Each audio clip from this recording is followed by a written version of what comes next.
ونصلی علی رسول الکریم اما بعد۔ حدیث قدسی ہے، میرا بندہ میری طرف آتا ہے 1 قدم میں 10 قدم، وہ چل کر آتا ہے تو میں دوڑ کر آتا ہوں۔ تو یہ دنیاوی طور پر بھی آپ دیکھ سکتے ہیں، اخروی طور پر بھی آپ دیکھ سکتے ہیں۔ میں یہاں 2 واقعے سناتا ہوں جس میں 2 بندے، ان کو ایسی شہرت ملی، ایسا اعزاز ملا، ایسی فضیلت ملی کہ قیامت تک شاید ہی کسی کو مل سکے۔ ان میں سے ایک گانے والا، وہ اعزاز ملا کہ پوری دنیا کو شاید نہ مل سکے، وہ فخر ہے۔ اور ایک شراب نوشی اور شراب خریدنے والا، وہ اعزاز جو اس کو ملا وہ بھی شاید قیامت تک نہ مل سکے۔ دونوں منفرد واقعات ہیں۔ تو کیا آج بھی ایسا ہو سکتا ہے؟ کیا گانے والے کو اعزاز آج بھی مل سکتا ہے؟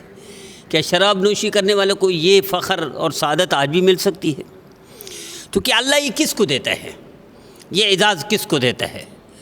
مثلا ہر نیک آدمی، ہر پرہیزگار، ہر عبادت گزار، ہر فرمانبردار کچھ نہ کچھ بچپن میں اپ اینڈ ڈاؤن کر چکا ہوتا ہے۔ تو اللہ یہ بڑا اعزاز کس کو دیتا ہے؟ بڑی نعمت اللہ کس کو دیتا ہے؟ بڑا قرب اور تعلق خاص کس کو ملتا ہے؟ جیسے حضرت مولانا الیاس رحمۃ اللہ علیہ نے کسی سے پوچھا، یا کسی اور اکابر میں سے کسی نے پوچھا، کسی میواتی سے، بھیا تم جانو کہ معرفت کسے کہے؟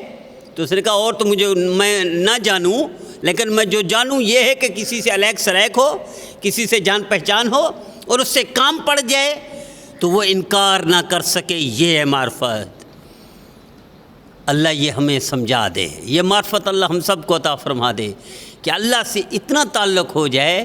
حضرت قاری طیب سے رحمۃ اللہ نے لکھا ہے کہ جدھر میرا مولا ادھر شاہ دولا، وہ بڑی مثال دی ہے کہ لوگ شکایت کرنے ہیں کہ فلڈ آ رہا ہے، سیلاب آ رہا ہے، تو انہوں نے اور نہر یا دریا کو کاٹ دیا کہ جدھر میرا مولا ادھر شاہ دولا، یعنی میرے اللہ کی یہی مرضی ہے تو میں راضی ہوں اس پر۔ اللہ والے سے کسی نے پوچھا یہ کائنات کیسے چل رہی ہے؟ کہنے کہ ساری کائنات میری مرضی سے چل رہی ہے۔ وجہ، سبب، کیوں؟ کہنے کہ میں نے ساری اپنی مرضی فنا کر دی ہے اللہ کی مرضی پر، تو اللہ کی جو مرضی ہے میری مرضی ہے، اس لیے میری مرضی پر چل۔ میں 2 واقعہ سناتا ہوں۔ حضرت صاحب مخزن اخلاق کتاب ہے، اس میں ایک واقعہ لکھا ہے کہ ایک شخص تھا، مزدوری کرتا تھا سارا دن، شام کو شراب کی دکان پر جاتا، شراب خرید لیتا۔ بیوی اس کو کہتی کہ دیکھو تیری موت گندی آئے گی، لوگ نفرت کریں گے، لوگ جنازہ نہیں پڑھیں گے، اور لوگ گالیاں دیں گے، لوگ الزام دیں گے، اور اسی طرح ناچنے والی اور زنا کرنے والی اڈے پر چلا جاتا تو ان کی رات خرید لیتا۔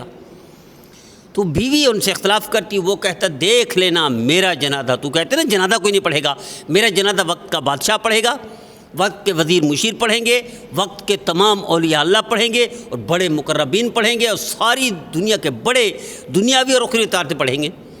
اچھا، یہ روزانہ اسی طرح چلتا رہا، سلسلہ چلتا رہا۔ ایک دن یہ فوت ہو گیا، تو رات کو بادشاہ، جو اس علاقے کا بادشاہ تھا، تو اسے خواب میں اللہ کے حبیب صلی اللہ علیہ وسلم تشریف لا، کہ بلکہ یوں سمجھے اللہ کی طرف سے پیغام ہے کہ یہ اللہ کا محبوب ہے، اس جگہ پر مرا ہوا ہے، جاؤ اس کو انتظام کر دو، اس کا جنازہ پڑھیں، اس کا کفن دفن کا انتظام کر دو۔ اور بادشاہ تھا، اس نے اعلان کروا دیا، سارے وزیر مشیر، ساری سلطنت، سارے بڑے چھوٹے سب شامل ہو گئے۔ تو کسی نے پوچھا اس کے گھر میں جا کر بھی، اس کو اعزاز ملا، اس کو یہ فخر، یہ سعادت ملی، کیسے ملی؟ اس کرتا کیا تھا؟ تو کہنے لگے مزدوری کرتا تھا، سارا دن مزدوری کر کے شام کو شراب کی بھٹی پر چلا جاتا، شراب بیچنے والی کی دکان پر ساری شراب خرید لیتا اور انڈیل دیتا، ضائع کر دیتا، اور نیت یہ تھی کہ تاکہ کوئی اور شراب خرید کر میرا کوئی بھائی گناہ گار نہ ہو، کسی کا نقصان نہ ہو۔ اور اسی طرح سارا دن مزدوری کرتا، شام کو جا کر ان کی اڈے، ناچنے والی اور زنا کرنے والی ان کے اڈے پر چلا جاتا، بھی تمہاری رات کتنی کی، سارے خرید لیتا، ہاں بھی چپ کر کے بیٹھی رہو کہ میرا کوئی بھائی مسلمان کو زنا نہ کر سکے یا ان کو نچا نہ سکے۔ تو کہ زندگی بھر یہی مزدوری کر کے یہی کرتا رہا، گھر کا صرف خرچہ چلاتا رہا، اس نیکی سے اللہ نے یہ اعزاز دیا ہے۔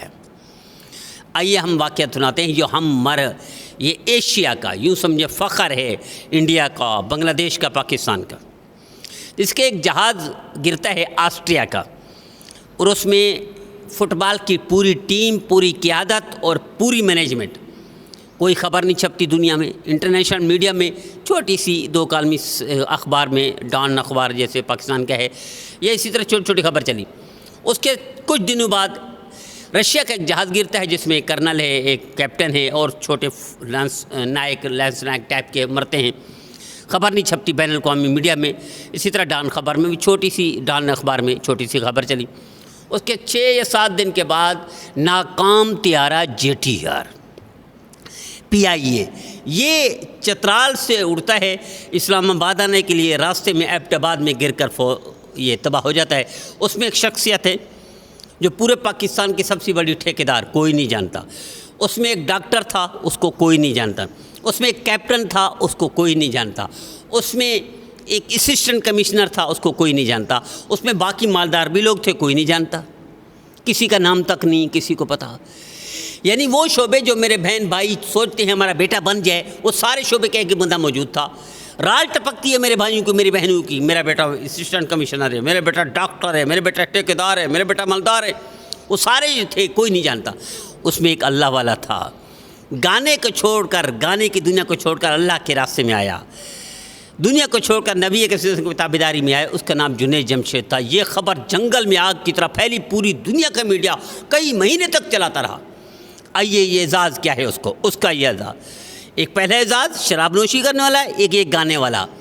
اعزاز یہ ملا پوری دنیا کے 100 عظیم شخصیات مسلمان. پاکستان میں ان کا 2 ہیں. ایک ہے میرے استاد محترم شیخ الاسلام مولانا تقی عثمانی صاحب، اور ایک ہے میرے استاد محترم حضرت مولانا طارق جمیل صاحب دامت برکاتہم. یہ دونوں ہستیاں 100 عظیم شخصیات مسلمانوں کی 2 موجود ہیں. 500 عظیم شخصیات دنیا بھر کی، ان میں بھی دونوں کا نام موجود ہے. یہ دونوں ہستیاں جنید جمشید رحمۃ اللہ علیہ کے جنازے میں شامل تھیں. اس جنازے میں جب ہم سورہ بقرہ کے پہلا رکوع اور آخری رکوع پڑھتے ہیں، یہ دنیا کی ٹاپ کی شخصیات، یہ دونوں ٹاپ کی ہستیاں، دونوں بڑے لوگ دنیا کے، دنیا ترستی ہے، دروازے توڑتی ہے جن کا دیدار کرنے کے لیے. وہ کچھ لوگ ناقدرے بھی ہیں، ناقدری کرتے ہیں. کچھ لوگ شکایتیں بھی کرتے ہیں ان دونوں کی، کچھ لوگ غیبت بھی کرتے ہیں ان دونوں کی، کچھ لوگ الزامات اور تہمتوں کے انبار بھی لگاتے ہیں. ان کو ناقدر ہیں، ناواقف ہیں، بولے بھالے ہیں، نادان ہیں. تو آئیے میں اعزاز سمجھتا ہوں. تو اس جنید جمشید رحمۃ اللہ علیہ کے جنازے میں یہ دونوں ہستیاں موجود تھی. سورہ بقرہ کا پہلا رکوع پڑھا میرے استاد محترم شیخ الاسلام تقی عثمانی صاحب نے، سیدھی طرف کھڑے ہو کر، سر کی طرف کھڑے ہو کر یہ پڑھا. اور سورہ بقرہ کا آخری رکوع میرے استاد محترم حضرت مولانا طارق جمیل صاحب نے پڑھا. یہ گانے والے کا اعزاز ہے کہ دنیا کی ٹاپ کی 100 میں سے بھی 2، 500 پوری دنیا کی ہستیوں میں سے بھی 2، 100 مسلمان اور 500 پوری دنیا کے، ان میں دونوں شخصیات پاکستان کے موجود ہیں. اس گانے والے کو یہ اعزاز ملا، شاید قیامت تک یہ اعزاز نہ مل سکے. آئیے طے کر لیجئے کہ جب آپ دنیا کمائیں، کاروبار کریں، ڈیوٹی کریں، بزنس کریں، دکانداری کریں، کسی شعبے میں جائیں یا کوئی وہ کریں، لیکن اللہ کے رسول کی فرما برداری میں آ جائیں، ایسا اعزاز اللہ آپ کو بھی دے گا. یہ اعزاز اللہ مجھے بھی دے، اللہ آپ کو بھی دے. تو ہمیں اس کے لیے اللہ کے رسول کی فرما برداری کرنی پڑے گی.